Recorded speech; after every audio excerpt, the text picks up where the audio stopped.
Desde su debut a principios del nuevo milenio, Spider-Man se ha convertido en un referente de la industria cinematográfica, contando con diversos éxitos de taquilla que de alguna u otra manera han servido para hacer del género de superhéroes el máximo exponente del cine comercial hoy en día.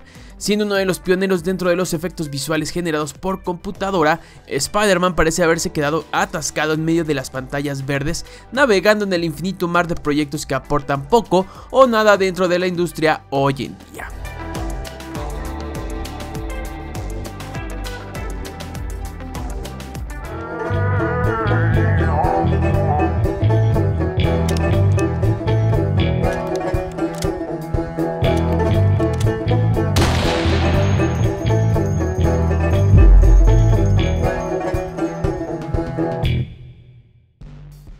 En 1993, Steven Spielberg maravillaba al mundo con su película Jurassic Park, donde los espectadores quedaron cautivados por el trabajo y realismo que el director imprimió a sus protagonistas, los dinosaurios.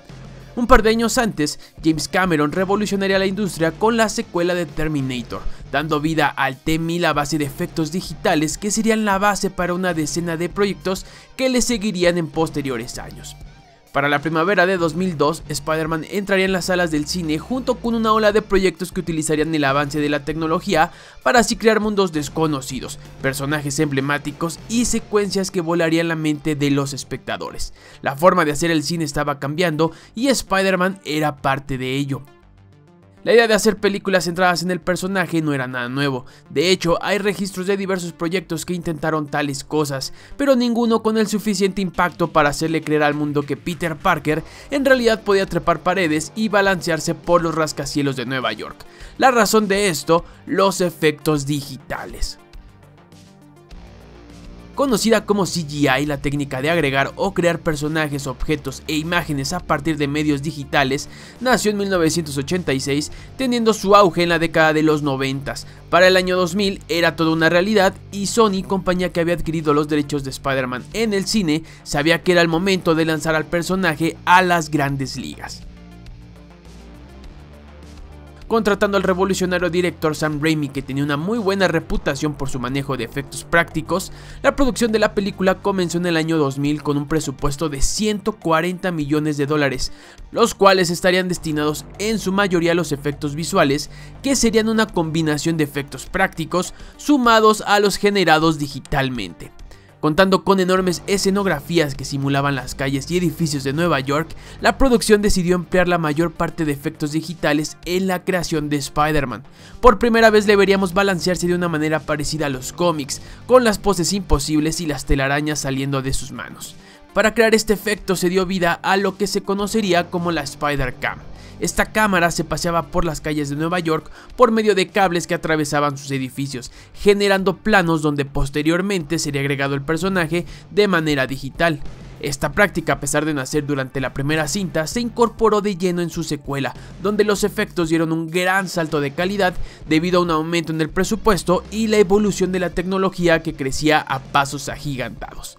En estos años sería popular el uso de la famosa pantalla verde. También conocida como Chroma Key, la pantalla verde o azul permite la superposición de dos imágenes o secuencias, reemplazando y generando todo tipo de elementos que favorezcan al proyecto. En el cine, como en diferentes medios, es frecuentemente usada para agregar fondos, dando fin al uso de escenografías que simulen estos, y posteriormente a filmar en exteriores. Esta técnica causó problemas durante el rodaje de la película de 2002, teniendo que filmar al héroe y villano en diferentes colores. Mientras Spidey tenía un fondo verde para contrastar con el azul de su traje, el Duende Verde necesitaba de una pantalla en azul para no ser confundido por la cámara. Resultando en un éxito comercial y de crítica, Sony dio luz verde para una secuela que llegaría en 2004, el pináculo del personaje visualmente hablando. Spider-Man 2 arrojó tan buen trabajo que la película fue premiada con el Oscar a mejores efectos visuales en la ceremonia llevada a cabo en 2005.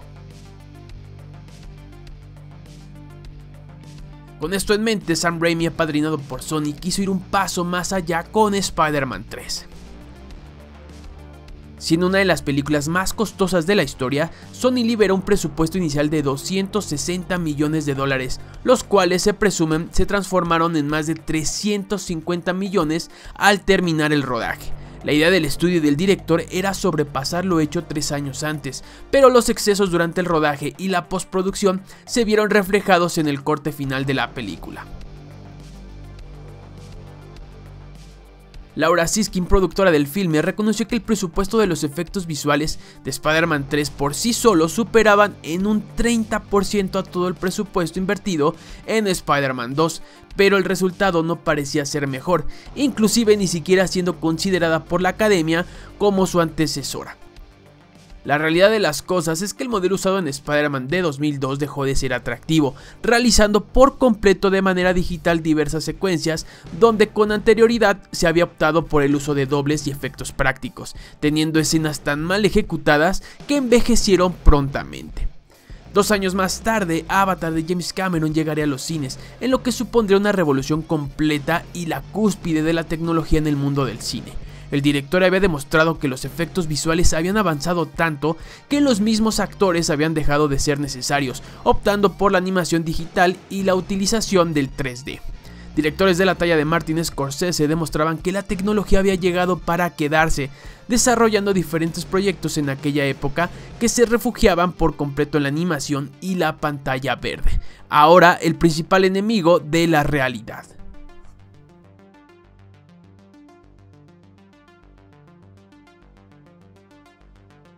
Sin embargo, Sony aún pensaba que el camino para Spider-Man no era ese, dando pie a una nueva saga de películas del personaje protagonizadas por Andrew Garfield y dirigidas por Mark Webb. El director, que para ese entonces apenas contaba con un solo largometraje en su carrera, prefería centrarse en el manejo de actores, optando por efectos prácticos que serían mezclados junto a técnicas digitales. The Amazing Spider-Man sería la primera película del personaje en ser rodada en 3D, pero también la primera en generar al villano de manera completamente digital. En el pasado, aunque las grandes secuencias que incluían a diferentes villanos terminarían teniendo un retoque de este tipo, ninguno de ellos pasaría a ser generado por completo vía computadora, siendo el lagarto de Rhys Ifans el primero de ellos. La película, que logró recaudar más de 750 millones de dólares en todo el mundo, parecía dividir a los seguidores, pero ciertamente había avanzado en el detallado del personaje, concentrándose en darle ese toque de realidad que carecían los proyectos anteriores. Spider-Man se veía afectado por la gravedad y la musculatura se mantenía presente en el personaje. Sin embargo, era un hecho que la pantalla verde estaba presente en una gran cantidad de escenas, diezmando bastante la fotografía del proyecto, no logrando sobresalir en ningún aspecto importante.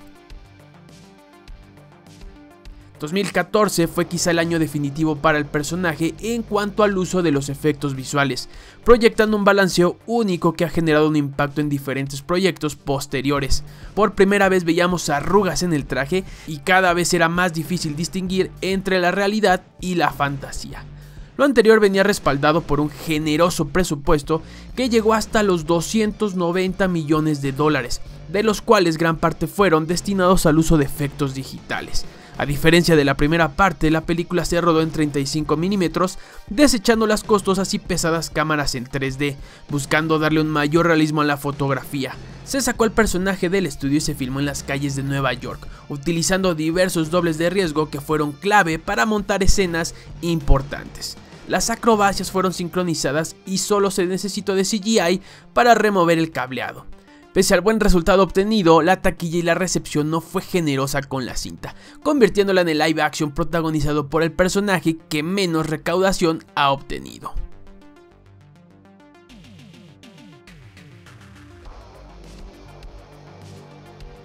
La tercera franquicia de Spider-Man en el cine supuso un gran cambio en la manera de hacer las películas del personaje. Marvel Studios había entrado al juego y eso solo significaría algo: las cosas no volverían a ser iguales. Durante todos estos años, la división de efectos visuales de Sony había trabajado en solitario al personaje, llevándolo por diversos caminos que le habían brindado un Oscar y la aprobación del público, aprovechando el avance de la tecnología para dar los mejores resultados, aunque todo esto bajo un costo muy alto, dependiendo de presupuestos altos que no siempre jugaban a favor del estudio.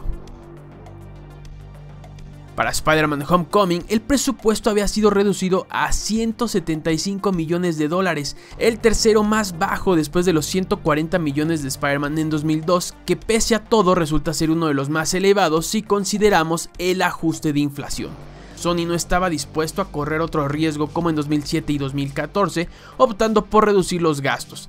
Delegando el control creativo de la película a Marvel Studios, este se dispuso a utilizar hasta 5 estudios de efectos visuales diferentes para darle forma al proyecto, lo cual es muy visible a lo largo de la película, no logrando entender por qué a veces se ve muy bien y en otras simplemente es todo lo contrario.